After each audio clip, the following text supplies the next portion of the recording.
Oh, what about this one? There's a good work. Dan Toomey, is Zen gonna kill me and the boys? Perfect. This is Zyn. Inside of its hockey puck clamshell are over a dozen pearls of nicotine goodness that are now the only thing I care about in life. That's right, I am full-blown addicted to Ronald Reagan's, and apparently a lot of other people in corporate America are too. But I've got questions about me and my friend's exciting new habit. Questions like, is it bad that we're doing so much Zyn that we are literally running out? Am I gonna be okay? I mean, why do I love it so much? Okay, pause. I want an honest answer. Honest answer from chat. No jokes, no memes. Who here does Zyn? Regularly uses Zins? It's not bad. I mean, Shake Drizzle is Zinning all the time. Done it a few times. Me. Pull it. Nah, I'm just getting the vibe. Quit nicotine. The best thing I've ever done for myself. Did you start gambling or what? You have no nicotine, no gambling. How do you live? What do you do with your time? Seems really wasteful. You're gonna regret that. People on their deathbed often regret not doing enough nick or not enough gambling. I'm just warning you, you know, like saying a lot of people at the end of their life, if they have like healthy family relationships and a healthy career and like stability, are like, damn, I really wish I'd fucking packed a horseshoe. This is not sarcasm. This is not sarcasm. / T for true. Zyn is the most popular brand of nicotine pouch. Line. Inside of its fibrous sac are a few grams of powdered nicotine that come in fun flavors like wintergreen, spearmint, and citrus if you're a total pansy. Now, these little suckers are produced by the Scandinavian tobacco company Swedish Match, who were acquired a few years ago by Philip Morris, a tobacco giant whose brands include Marlboro and Parliament. Now, I've been a Marlboro man for decades myself, but the missus just cannot stay off the Parliaments. It's a fun little household rivalry we have.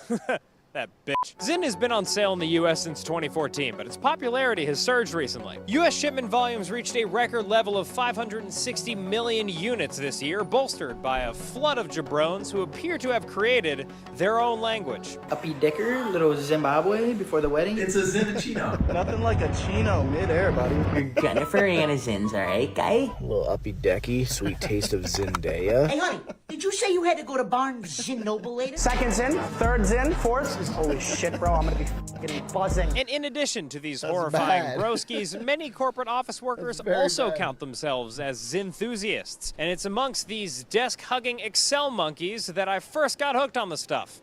You see, a while back, I was working undercover as a vending machine operator in the offices of Charles Schwab. One day, some of the interns invited me to join them in ripping some upper-decky Zinachinos. I figured it was the perfect opportunity to develop these boys as sources. So to establish myself as an alpha, I immediately jammed a full tin into my mouth and started chewing. They said I was the coolest man they had ever seen. After that, I blacked out, but when I woke up in the hospital a week later, I was a full-on comrade in the army of Joseph Stalin. And I was fiending for more. Of course, other than the music of Sade, I've never been addicted to anything in my life. So in order to better understand my craving, I tracked down a longtime Zinner and asked him why he loves taking a sweet slumber on the old lip pillow. You've seen the memes, right? It's like what do you have for breakfast? Like a Monster energy drink and like a Zin. And like, that's like actually so true. Like, I mean, even... That's sad. As a meme, it's hilarious. As a breakfast is crazy. Your entire day is shot. You're gonna feel so shit. You're gonna feel so shit, dude. This face is funny.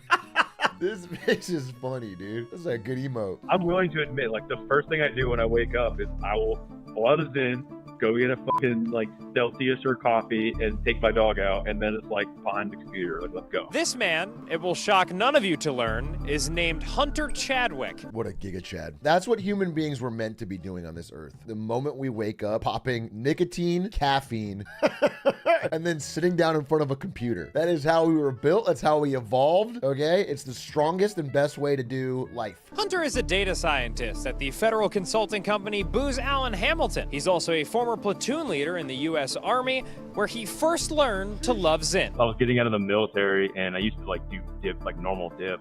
And started doing Zyn because, like, I kind of realized that if I went into an office, you can't have like a fat chaw in it all the time. I don't know, it's just kind of gross. So when I was getting out, like, one of the guys I used to work with was doing them, and I tried it once or twice, and I was like, all right, yeah, this is kind of legit. And, like, you know, it gives me the same kind of satisfaction for the most part, and it's like, you can't see it. Like, I have one in right now, and no one would know her, you know? But in order to properly gauge just how far Zinsanity has spread, I needed to widen the scope of my investigation. I wondered perhaps if there were any women who liked Zin.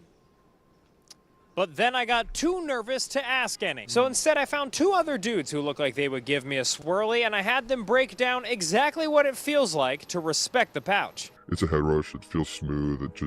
It's like somebody like tickles you, like massaging your brain almost. The best way I've found to describe it is just buzzing with the boys. But unlike Hunter over here, these 2 fellas got into Zin the old-fashioned way.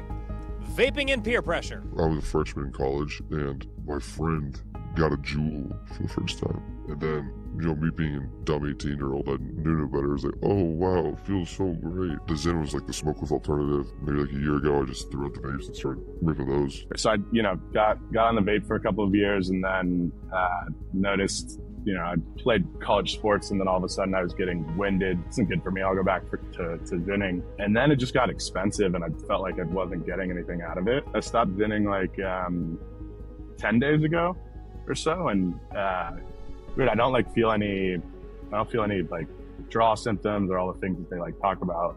Like I kind of just have been going with it.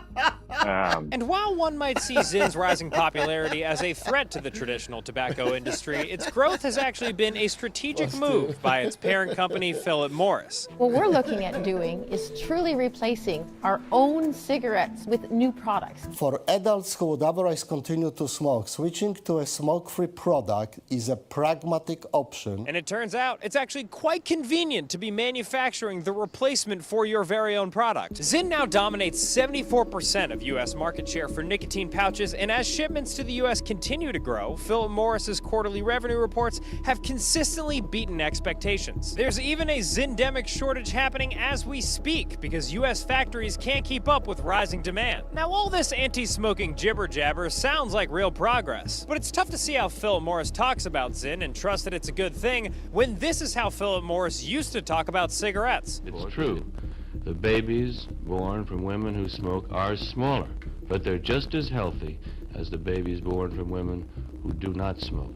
What about the higher rate? And some women would prefer having smaller babies. So to get an objective take on how healthy Zin is, I decided to ring up a medical professional. David Toomey is an emergency physician and fellow in medical toxicology with expertise in the pharmacology and toxicity of nicotine. Basically, he's an expert in chemicals that are bad for you. He also happens to be my actual real-life brother, and while I haven't talked to my family in years due to my skyrocketing levels of fame, I had to bag this interview. So I lied and told him that everybody was getting together to celebrate Mom's birthday. I mean, I haven't seen him in a really long time, and he reached out, said he wanted to connect, so I'm really happy to see him in touch base. Hey! Oh, hey! What's going on? Is everyone here?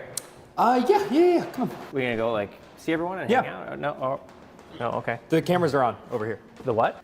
Oh, are Mom and Dad here? Or no? No. Do you know that you're supposed to be doing an interview?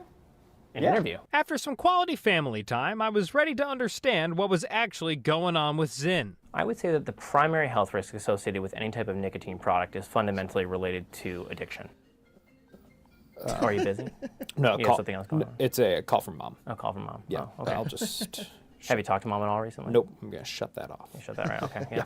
If the question is, can I use an oral nicotine replacement product as a way to quit cigarettes? The answer and the data would tend to suggest that certainly any alternative to smoking is considered better. I think that with a question of having never been exposed to a nicotine product to make the decision to use a nicotine product, people need to weigh that decision very seriously, and they should consider things like the effects of having a long-term addiction, whether or not that involves economic effects, the costs of these things, issues related to mood when you stop using these products, and potential long-term health effects that have yet to be discovered. Imagine being too poor to fucking do a horseshoe of Zin every day.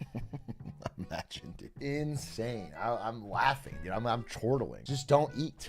Just save the money on eat. Do you think that there's nothing else that you might want to ask maybe more personally about your own relationship with Zin? Why would I need personal advice? Well, you've been doing a lot of Zin. Yeah, I have it lining my tongue at the moment. Think you could probably stop if you wanted to? Yeah, big time. Definitely. I could. Why don't you give him the Zin? Just give me the can. No. Mom wanted me to take the can away. You tell Mom. You tell Mom she can shut the fuck up. Stop! Get off! Give me the can!